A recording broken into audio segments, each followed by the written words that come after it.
Welcome back to Ficker's Daughter, you guys. Today I have gotten away from that side of the house. Well, the house is really small, so you don't have to go very far to get into the next room. It's only 850 square feet, but it was the house I grew up in. Today I decided to come into the kitchen and tackle just one of the cabinets because there's a lot in one cabinet. And there's, like I said, it's a very small house. It's not like we have a lot of cabinets to tackle. But this one for sure, because my dad would not have just one collection of mugs or dishes. He had an assortment, and that was because he would always go to the flea markets, or just on the side of the road he might pick something up, and then he would just keep it. He would just collect it and just throw it in here. And so it's a bunch of how can I say this, mishmash. I would say mishmash, if anybody understands what that means. It's just a mess of everything. So let's take a look inside. First of all, like I said, there's not much that matches. But I did notice, and I remember my dad would have his neighbor come over, Mr. James, and they would always come in the morning and have the newspaper together. And this was after they retired. My dad retired, was kind of forced into retirement after Hurricane Katrina. They would just get together every morning and have coffee, and I don't know what else, but definitely their coffee. They had to have their coffee in the morning. And I came across, and I know that this was one of their favorite mugs. There's only two. I looked it up online, and let me put my glasses on so I can read to you what it is, because honestly, I didn't know what it was. I just knew that it was a McDonald's Mug thing, and it says, "Good morning." See? Really cute. Cute, cute, cute. It talks about that it's called milk glass.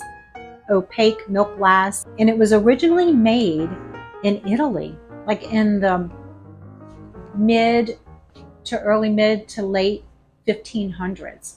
I was like, what? Well, that is where it originally was made, but of course it crossed over into the United States, and this is actually made in the USA. And the reason why they did this supposedly was because they wanted to mimic porcelain, was because porcelain was so expensive. This leads me to tell you that this one little mug is like worth 20 bucks. So let's move on to the next item. We were looking in here, like I should actually bring the camera in. Come this way and bring, yes, come. Thank you, baby. My little baby, my husband, he's a sweetheart. Anyway, so up in here, this is what I'm trying to explain. This is a bunch of mishmash, but I noticed these beautiful mugs right here, and my dad has three.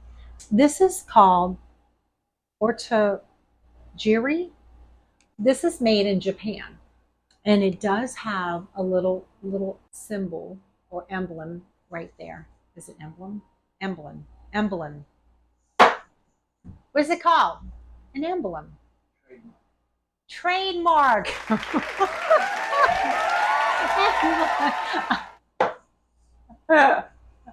Okay, hold that minute, you guys. I'm gonna go ahead and look it up. My husband's supposed to be looking these things up while I'm talking.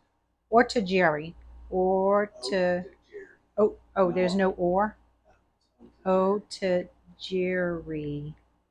Japan. Ortajiri is the brand, and it was made originally from Japan. Embossed mallard ducks, and it's beautiful. It's got the smaller one on the back, it's got the ones in the front, but just see how pretty the work is done. The company actually was in San Francisco. Headquarters, San Francisco. But it is a heavy stoneware. Next thing that I did do some research on, we had to pull the items because I just found out what these are. I don't know if anybody's ever heard of this. This now is porcelain. My dad has porcelain. My dad's a little country boy. What's he doing with porcelain? He didn't take me on these road trips to find all this stuff. Well, it might not have been worth anything back then, but it is now. This is called Dansk Flora porcelain. See, it's blue and white. And that's the markings on the back. My husband looked it up and it was worth $40 for a set, which is 4 is a set. So $10 each.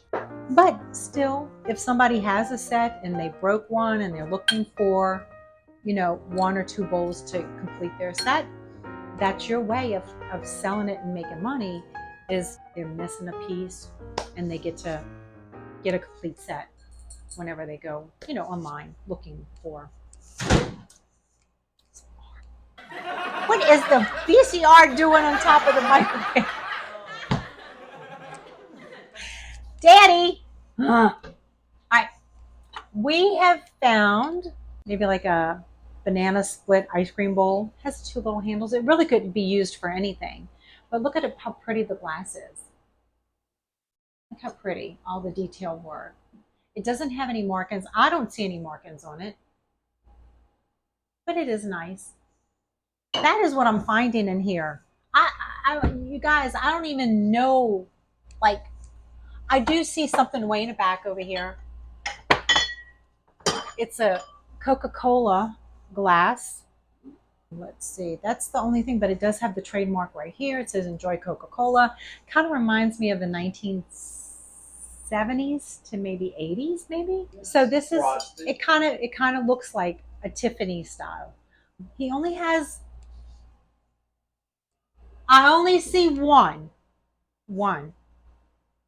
When I think about this and how everybody kind of feels like you have to have my husband's showing me a picture of it, and it's a vintage Coca-Cola glass for sale for $14. $14 for one glass. You don't need a set. You can just have one and sell it. You guys, this is so much fun. Did you ever think that looking in somebody else's cabinet that has kept stuff for over 60 years, it's just like incredible. I wouldn't never have guessed. Never.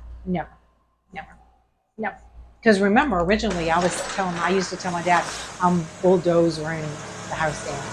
But I just couldn't. I figured my dad was trying to tell me something, And was I listening? Well, I did, Daddy. And we all know, I think we all know, this is called, I don't know. But usually it's a Corningware. And Corningware is pretty expensive. I'm talking about the vintage, and you can tell the vintage by the colors, kind of like the 1970s. The mustard yellow, the browns, the pea greens. This is definitely in that era, 1970s. All right, so this is just a little bit of what I keep finding in this house. The last episode was about the artwork, and this episode, is about glass and porcelain and ceramic. All these different kind of elements of products that are made, whether it's the wooden clock on the last episode, artwork by pencil or by oils. When you think about it, all these people that created these products were all artists. The artwork that they did on this mug. I think when we keep these things, we're keeping a precious thing about the artisans, about the people, because they took the time to create this or design the items so that it brings us joy. And I believe that it does. So I hope that you enjoyed this episode. I very much did. And I thank you for coming in to my dad's home and learning just as much as I'm learning. So hope to see you in the next episode. Bye.